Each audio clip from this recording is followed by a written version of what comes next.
il a été ordonné aux officiers du peuple de parcourir. Quand on parcourt généralement un endroit, un camp, c'est pour faire l'état des lieux. On parcourt pour voir qui est là, qui n'est pas là, qui est à son poste, qui est à son lieu de service. Toutefois que tu parcours un endroit, c'est pour découvrir ce qui se passe là. Est-ce que les gens sont à leur poste? Est-ce que le travail est bien fait? Nous sommes appelés pour servir Dieu. Nous sommes appelés pour servir Dieu. Et chacun de nous est serviteur, chacun de nous est servant de l'Éternel. Est-ce que nous accomplissons réellement notre rôle? Pour certains en tant que pasteur, pour d'autres en tant que prophète, pour d'autres en tant que responsable, pour d'autres en tant que diacre, pour d'autres en tant que même vigile, pour d'autres en tant que gardien, pour d'autres en tant que chantre, pour d'autres en tant que musicien dans la maison du Seigneur. Les officiers étaient chargés, les officiers du peuple. Quand Josué a donné l'ordre, parcourir le camp. Ils ont parcouru, ils ont vu que certains étaient à leur poste, d'autres travaillaient convenablement. Pour parler terre à terre, pour que vous compreniez et pour compléter ce qui a été dit. On parcourt pour voir qu'est-ce qui se passe. Est-ce que celui-là a assumé sa responsabilité? Est-ce que celle-là a assumé sa responsabilité dans le corps de Christ? Parce qu'il est bien beau parfois de voir les choses dans l'apparence. Mais il y a des gens qui feront le travail dans le secret. Il y a des gens qui prient. Il y a des gens même qu'on ne voit pas dans la façade, mais qui intérieurement prient et soutiennent le ministère. Prient pour les hommes de Dieu, prient pour les servants, prient pour les serviteurs de l'Éternel. Il était question de parcourir pour voir qui fait quoi, qui est là, qui n'est pas là. Dieu ne force jamais personne à le servir. Mais nous sommes appelés pour servir Dieu, peuple de Dieu. Nous ne sommes même pas venus au monde simplement pour adorer. L'adoration, ça nous permet de demeurer dans sa présence et d'aimer la présence de Dieu. Parce que dans l'adoration, tu puises parfois ta force. Regardez parfois, quand je suis fatigué, quand je suis peut-être un peu déçu, quand je commence à adorer le Seigneur, je me retrouve ma force. Quand tu adores, c'est comme ça. Mais ta vie est une vie de service. Ce n'est pas facile de servir Dieu. C'est pour ça qu'on a besoin de provision. Regardez quand ils ont parcouru. Après, de quoi était-il question? Il était question de provision. Quand tu es resté, qu'est-ce qui a permis que tu restes? C'est la parole de Dieu. Quand tu es découragé là, qu'est-ce qui te permet de tenir encore? C'est la parole de Dieu. Quand tu as faim là, qu'est-ce qui te permet de te nourrir? C'est la parole de Dieu. Donc la parole de Dieu, c'est une nourriture, c'est une provision. Regardez en temps de crise, quand il n'y a pas de provision, on peut mourir. Quand tu as faim, tu peux mourir. Il faut de la provision. Qu'est-ce qui te permet aujourd'hui de te maintenir encore dans la présence de Dieu? Si ce n'est pas la parole de Dieu, dis-le moi, toi et moi. Qu'est-ce qui va te permettre de venir même à l'église si ce n'est pas la parole de Dieu? Tout va te décourager. Tout va te décourager. Même les gens qui étaient avec toi vont te laisser, ils vont partir. Ça là, ça va te décourager. Beaucoup de personnes ont été affectées, soit par des désertions, par des amis qui étaient avec eux, par des frères qui étaient avec eux, par des sœurs qui étaient avec eux, qui aujourd'hui sont ailleurs, et puis regardent de loin ce que tu fais, croyant que tu vas tomber, croyant que tu tomberas en ruine. Qu'est-ce qui te maintient encore dans la présence de Dieu si ce n'est pas la parole de Dieu? La provision, comme il a dit, c'est la nourriture. Et la nourriture, c'est la parole de Dieu. Si nous sommes venus aujourd'hui avec la force encore d'être dans la présence de Dieu, c'est la parole de Dieu. C'est la parole de Dieu qui va te permettre d'être fidèle au Seigneur. C'est la parole de Dieu qui va te permettre de persévérer. Là où tout le monde te rejette, même si tu as été abandonné par ta famille, par tes frères, par tes sœurs, seule la parole de Dieu ne t'abandonnera jamais. Seul Jésus ne t'abandonnera jamais. Beaucoup de personnes viendront, mais ce n'est pas beaucoup qui seront sauvés. Il y a beaucoup d'appelés, mais il y a très peu d'élus, peuple de Dieu. Est-ce que tu peux résister jusqu'à ce que tu sois l'élu? Parce qu'au finish, la fin de tout ce que nous ferons ici sur la terre, c'est de gagner le ciel. Est-ce qu'un jour, le Seigneur te dira, bon et fidèle serviteur, parce que tu es resté à ton poste. Quand on a parcouru le camp, tu étais à ton poste. Oh, chacun a ses problèmes. Mais on est venu quand même dans la présence de Dieu. Pourquoi? Parce qu'il y a quelque chose qui est la parole, la nourriture là, qui nous donne la force, qui nous encourage. Peuple de Dieu, sans cette force, sans cette présence-là, tu ne peux rien faire. La provision, c'est la parole. C'est sur ça on s'appuie et puis on vit. C'est sur ça on s'appuie et puis on a encore espoir. Sinon, sans la parole de Dieu, tu es un homme mort, tu es une femme morte. Tout le monde va te laisser. Sur la parole de Dieu ne va jamais t'abandonner. Si nous vivons encore, si nous pouvons respirer encore, si même lorsque nous sommes malades, on peut espérer à la guérison, c'est parce qu'il y a une parole de Dieu qui dit « Par tes maîtrisures, je te guéris ». C'est pour ça que tu as espoir que tu seras guéri. Sinon, sans la parole de Dieu, tu as le sida, tu es un homme mort. Tu as une maladie incurable, tu vas dire c'est la fin de mes jours. Mais regardez, il y a des personnes chrétiennes qui ont Jésus, qui ont l'Esprit de Dieu, qui sont malades, qui ont des maladies incurables et qui peuvent dire Seigneur, tu m'as guéri. J'ai espoir que je suis guéri en toi. Malgré qu'ils sont en train d'être rongés, qu'est-ce qui fait ça? C'est la provision. Sans la provision, tu ne peux pas. Beaucoup ne veulent pas profiter de cette provision. C'est pour ça qu'ils désertent les camps et on ne peut pas les voir. Mais le Saint-Esprit nous oblige à demeurer. Quand l'Esprit de Dieu vient pour parcourir, il faut qu'il nous trouve à tout moment. Et puis sachez-le, il est écrit dans le texte, dans 3 jours, vous prendrez possession du pays que Dieu vous a donné. Ça, c'est la promesse de Dieu. Mais c'est dans 3 jours. C'est là qu'intervient la notion de temps, peuple de Dieu.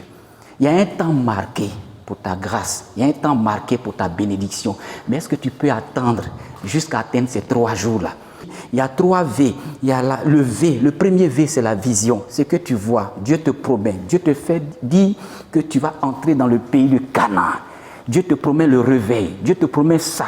Tu vois la chose déjà dans ton esprit, dans ta vision. Mais tu n'es pas encore entré en possession de ça. Il y a 3 jours. Dans 3 jours. C'est là que beaucoup de choses se passent. Dans 3 jours là, c'est là que beaucoup s'en vont.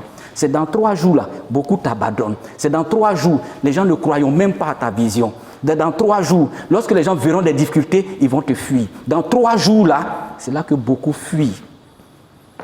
Si tu peux résister dans les 3 jours, c'est la provision. C'est la nourriture. C'est pour ça, il a dit, prenez de la provision pour résister. C'est pour ça, accroche-toi à Jésus-Christ de Nazareth. Chacun de nous a une part à résister. Et nous avons besoin de prendre appui sur la parole de Dieu. Moi-même là, en tant que serviteur de Dieu, si je ne prends pas appui sur la parole de Dieu, je ne peux même pas. Mais seule la parole de Dieu me donne la force. Est-ce que vous comprenez, peuple de Dieu? Je veux t'encourager ce matin. La provision, c'est la nourriture. La parole de Dieu. Chacun a un rôle à jouer dans l'Église. Chacun a sa part. Chacun a sa vocation. Chacun doit être acteur de la possession de son miracle, de la bénédiction collective et de la bénédiction individuelle que Dieu nous réserve. Dieu nous a déjà promis le pays de Canaan. Mais combien sont ceux qui vont toucher le pays?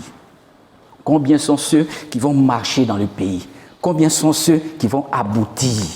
Mais on cherche à être béni. Mais il y a un prix à payer pour la bénédiction.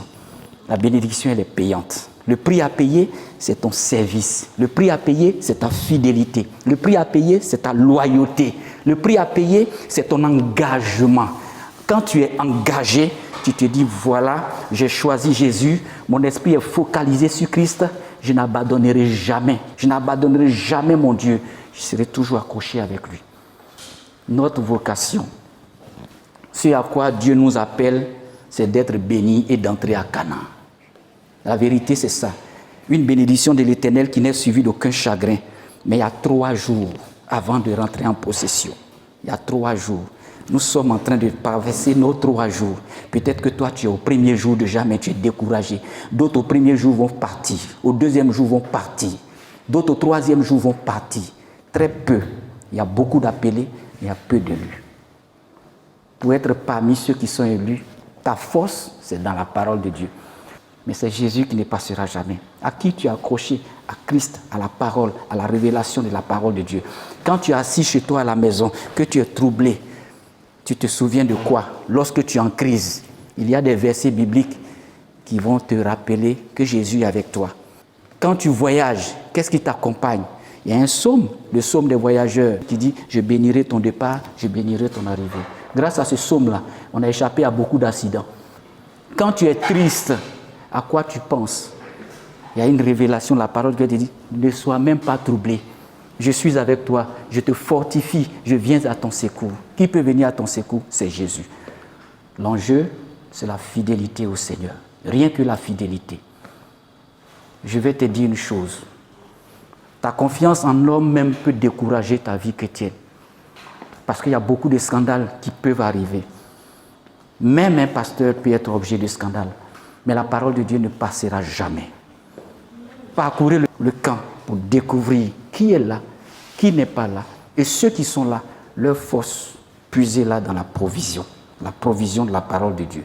Ce n'est pas facile d'être serviteur, d'être servante de l'Éternel, d'être au service. Beaucoup de personnes se sont engagées, mais où elles sont aujourd'hui?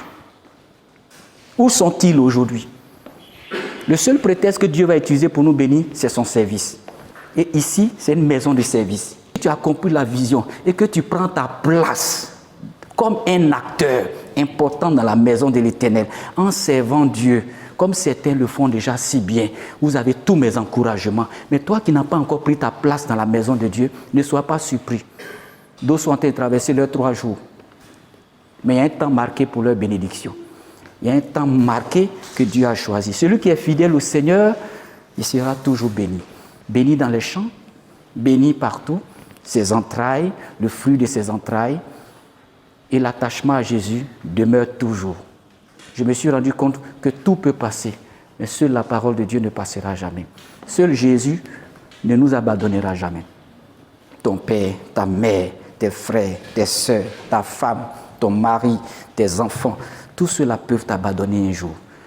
J'ai vu des personnes, leurs enfants les ont abandonnés. Est-ce que, allez-y comprendre et vous allez comprendre. Le diable est enragé. Le diable a pris le contrôle et il veut détruire des vies. Mais la seule chose sur laquelle tu veux t'appuyer, que tu peux t'appuyer pour résister, mon frère, ma soeur, c'est la parole de Dieu. Écoute-la, sois attentif à la parole de Dieu. Quand un petit vient ici, plus petit même que toi, qui le prêche la parole de Dieu, cherche à découvrir ce qu'il y a à l'intérieur. Dis Seigneur, sonde-moi par ta parole, aide-moi par ta parole. Dieu est là pour t'aider à sortir de ta faiblesse. Quels que soient tes péchés, viens. La maison de l'Éternel est ouverte. Le Seigneur dit, venez à moi. Vous tous qui êtes fatigués et chargés, venez avec vos poids, venez avec vos soucis, venez avec vos problèmes. La provision, la parole de Dieu. Tu es venu ce matin. La simple parole qui a été annoncée va te faire du bien. Si tu réfléchis bien, si tu n'es pas revenu regarder un homme, si tu n'es pas venu regarder peut-être le pasteur, si tu n'es pas venu regarder le diacre pour le minimiser, pour dire ça c'est qui ça encore? Est-ce qu'il sait prêcher? Si tu n'es pas venu faire ça et que tu es venu écouter la parole de Dieu, tu sortiras d'ici grand. Moi, je suis béni parce que ce que j'ai écouté m'a donné encore la force une fois de plus. Cette force-là, on la puise. Regardez combien de fois on vient ici parfois découragé et puis on sort avec la force de Dieu. Regardez combien de fois on vient ici parfois chargé et puis on sort d'ici avec vraiment la grâce et la faveur de Dieu. Si tu n'as pas encore expérimenté, c'est que tu ignores l'endroit où tu es. Si tu n'as pas encore expérimenté la faveur de Dieu dans son autel, c'est que tu viens pour autre chose. Regarde la parole de Dieu. C'est la parole de Dieu que nous enseignons ici. Et voilà pourquoi des tout petits se lèvent et puis prêchent. Voilà pourquoi des tout petits se lèvent aussi et puis peuvent prendre le micro pour chanter. Parce que ce ministère, c'est un ministère de service et d'œuvre.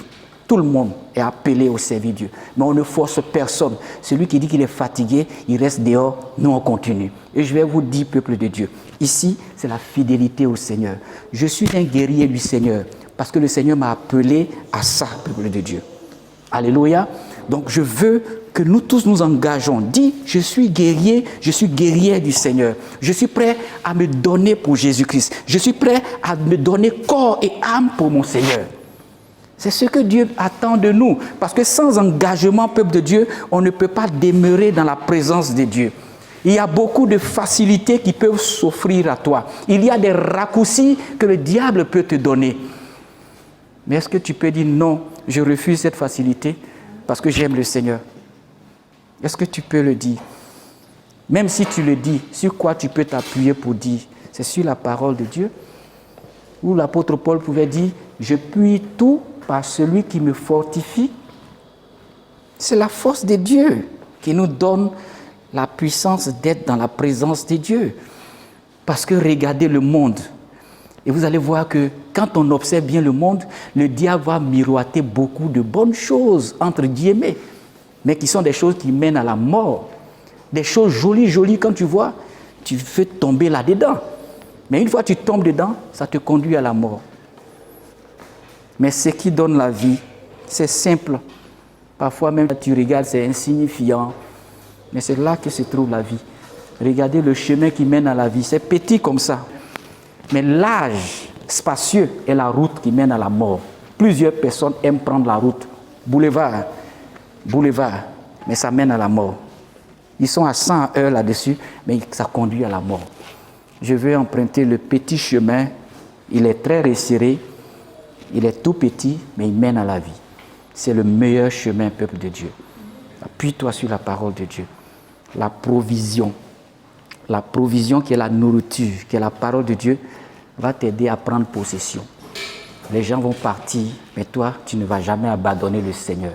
Tu seras focalisé jusqu'au bout. Tu vas tomber, tu vas te relever, tu vas continuer ton chemin avec Jésus. La vie d'un homme, c'est ça. On ne reste pas couché là où on est tombé. On apprend à se relever tous les jours, à affronter des défis et à marcher pour Jésus. Ceux qui veulent affronter des défis affronteront. Mais sachez que Jésus sera avec vous. Et je bénis la vie de tous en ce qui vous concerne, pour votre détermination, pour votre force, pour votre foi. Demeurez dans la vérité. Ne lâchez pas prise, mais sachez que votre miracle viendra. Vous allez entrer en possession de votre héritage. Le pays de Canaan nous est destiné. La parole de Dieu dit, le pays que Dieu vous a donné. Ce que Dieu a donné, il ne peut pas reprendre. Mais le diable peut t'empêcher de prendre ce que Dieu t'a donné. Ça est là, mais toi tu te détournes. Ça est là, mais toi tu vas à gauche. Ça est là, tu vas à droite. Oh, Dieu t'a donné, c'est pour toi. C'est pour toi. Tu peux aller tout droit vers ça. Si tu prends appui sur la parole de Dieu, ne te décourage pas. Le vent sera fort, la tempête sera forte. Mais souviens-toi que Jésus est dans la barque. Quand Jésus est dans la barque, que ça chauffe, tu dis Seigneur, aide-moi. Seigneur, sauve-moi. Dieu vient toujours au secours de ceux qui disent Seigneur, sauve-moi. Est-ce que vous comprenez, peuple de Dieu? Chacun de nous a une histoire écrite avec le Seigneur. Il y a des choses qui viennent dans ta vie. Il y a des difficultés qui viennent dans ta vie. Mais sache que ces choses-là seront ton témoignage demain. Dieu ne fait jamais rien. S'il envoie peut-être cette crise, cette difficulté, c'est parce qu'il t'a donné la capacité de résister face à ça. Si tu tiens bon en t'appuyant sur la parole de Dieu, tu verras la gloire de Dieu. Entrons dans notre Canaan en prenant appui. Quand le camp sera parcouru, soyons des personnes qui demeurent toujours. Que notre chaise ne soit pas vide. Que notre service ne soit pas vide. Mais que notre service soit accompli. On le fait pour Dieu. Et quand je viens, que je prêche pour le Seigneur. Et je sais que même s'il y a une seule personne qui a écouté la parole de Dieu, elle sera bénie. Je ne prêche pas pour la foule, mais je prêche pour quelqu'un. Quelqu'un qui va saisir la révélation et qui va entendre la parole de Dieu. Ce matin, la prédication a été annoncée. Mais si tu as saisi le remas de ta parole, tu vas partir d'ici plus que jamais fortifié comme je le suis actuellement. La force de Dieu, nous la puisons dans la provision. Sans provision, on est mort. Quand il y a des crises, faites de la provision, achetez de la nourriture. Ça veut dire quoi? Ça veut dire qu'il faut garder la nourriture chez toi. Il faut acheter beaucoup de sacs de riz. Le jour où on dit qu'il y a la guerre, le jour où on dit qu'on ne peut pas sortir, le jour où on dit que les prix de sacs de riz, là, c'est devenu 40 000 francs parce que c'est rare. Tu as de la provision, ça t'aide à vivre. Ceux qui n'ont pas la provision, là, ils vont mourir.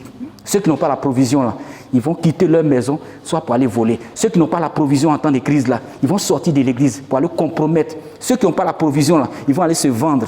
Ils vont dire, quelqu'un va dire, viens, je vais te donner l'argent, je vais te donner sac de riz, mais je vais coucher avec toi d'abord. Viens, je vais te donner sac de riz, hein, mais je vais faire ça avec toi. Mais parce que tu n'as pas de provision, sur quoi tu t'appuies? C'est la parole de Dieu. Et cette parole a été annoncée ce matin. La provision te maintient dans la présence de Dieu. Prions pour toutes les personnes qui n'ont pas pris appui sur la parole de Dieu. en tant que serviteur, en tant que servante, en tant que dévancier, en tant que responsable, c'est toi qui dois prier pour les autres. Sans toutefois les forcer. Continue d'annoncer la parole. Continue de te souvenir d'eux dans ta prière. Parce que ce sont les forts qui soutiennent les faibles. Une communauté, c'est aussi ça. Mais sachant que notre Dieu est fidèle et on ne peut jamais ridiculiser Dieu. Nous les hommes, on peut se ridiculiser, mais on ne peut jamais se moquer de Dieu. Ce qu'un homme aura sémé, il va le récolter. Dieu est fidèle, il est dans sa parole. Et ceux qui s'engagent avec Jésus aboutiront toujours. Je vais te fortifier ce matin. Sois avec Jésus. Les gens n'ont qu'à se moquer de toi. Les gens n'ont qu'à te quitter. Les gens n'ont qu'à faire tout ce qu'ils veulent. Mais toi, soigne ta relation avec Jésus-Christ. Et tu verras sa gloire. Un jour, ils te verront et c'est eux, ils vont venir s'asseoir devant toi. Joseph a été rejeté. Mais un jour, ses frères sont venus devant lui se prosterner. Il a dit, je vous pardonne. Si je suis là, c'est une grâce de Dieu. Pour que aussi je puisse sauver ma maison, je puisse vous sauver, je puisse sauver ma famille. C'est pour ça que le Seigneur m'a envoyé dans ce pays-là et il m'a établi. Un jour, tu vas le dire. Mais laisse les gens se moquer, laisse les gens partir, laisse les gens quitter. Si quelqu'un veut t'abandonner, qu'il parte. Mais continue de prier pour la personne. Ne renie jamais ta foi, ne renie jamais ta détermination, ne renie jamais ton service. Même si tu es seul, continue de chanter seul. Les anges sont avec toi. Si tu es seul à prêcher l'évangile, continue d'être diacre seul. Si tu es seul à balayer, continue de balayer seul. La gloire de Dieu est avec toi. Tu n'es pas seul en réalité. Si Dieu est avec toi, tu es plus que la majorité. Que Dieu nous bénisse et que sa parole nous réconforte ce matin. Soyons forts, fortifions-nous dans le Seigneur. La problématique, est-ce que lorsque les officiers du peuple vont parcourir le camp, est-ce qu'ils vont me trouver en place? Seigneur, je veux être toujours là. Que Dieu t'aide. Tu seras là aussi longtemps que tu auras la provision. Si nourriture est finie, tu ne seras plus là. Mais ta nourriture, c'est la parole de Dieu. Continue de lire la Bible. Continue de rechercher les Écritures. Quand tout va mal, médite. Prie. Demeure dans la prière. La prière, là, ça donne la force. La prière, là, ça détruit les plans de l'ennemi. Laisse-moi te dire, s'ils ont mis piège devant toi, grâce à la prière, tu vas détruire les pièges. Vous avez en cette fin d'année, ils ont préparé beaucoup de choses. Ils ont fait des programmations. Tu ne voyageras pas, tu n'avanceras pas, ton ministère est terminé, tu mourras avant la fin de l'année. Mais tout ça, moi j'annule au nom du Seigneur Jésus et puis j'avance. Parce que je prends appui sur la parole de Dieu. Prends appui sur la parole de Dieu. Un pasteur n'a pas besoin de prier pour toi. Mais ta foi, ta confiance en Dieu. Tu dis, Seigneur, voici, tu as parlé sur ma vie. Voilà ce que tu as dit. Je crois en ta parole. Donc, au nom de Jésus, s'il y a un petit sorcier qui est caché dans le village là-bas, qui veut m'empoisonner là, j'annule l'empoisonnement là, au nom de Jésus. Tu peux même faire retour en arrière. Mais par compassion, ne fais pas ce genre de prière là. Sinon, après toi-même, tu auras pitié de la personne. Quand tu dis faire retour en arrière, tu ne sais pas qui est derrière. Peut-être c'est quelqu'un que tu aimes même qui est en train de faire ça. Mais tu as dit faire retour en arrière, la personne va tomber maintenant, soit malade, mais quelque part là-bas, et puis c'est toi qui as prié pour la personne. Ne faites pas de retour en arrière. Ayez compassion. Dites seulement, si quelqu'un m'a piégé là, piège là, j'annule. S'ils avaient prévu ma mort, au nom de Jésus, je ne mourrai pas, je vivrai. S'ils avaient prévu des choses sur mes enfants, ça n'arrivera pas. S'ils avaient prévu la destruction de mon couple, de mon foyer, ça n'arrivera pas au nom de Jésus. Et puis avance. Regarde à Jésus. Il y a beaucoup de choses à faire. Sers ton Dieu, marche avec Jésus, sois à ton poste. La parole de Dieu, la provision. La provision est la provision. Sans la provision, ça sera difficile. Est la provision, la nourriture, la parole de Dieu. Prie constamment, lis la parole constamment. Quand il y a un problème, il y a toujours une solution. Jésus est la solution. Que Dieu vous bénisse et que la grâce de Dieu vous fortifie. Au nom du Seigneur Jésus, soyez bénis. Amen. À l'écoute de la parole de Dieu. Retrouvez-nous sur nos pages Twitter, Instagram et YouTube. Que Dieu vous bénisse.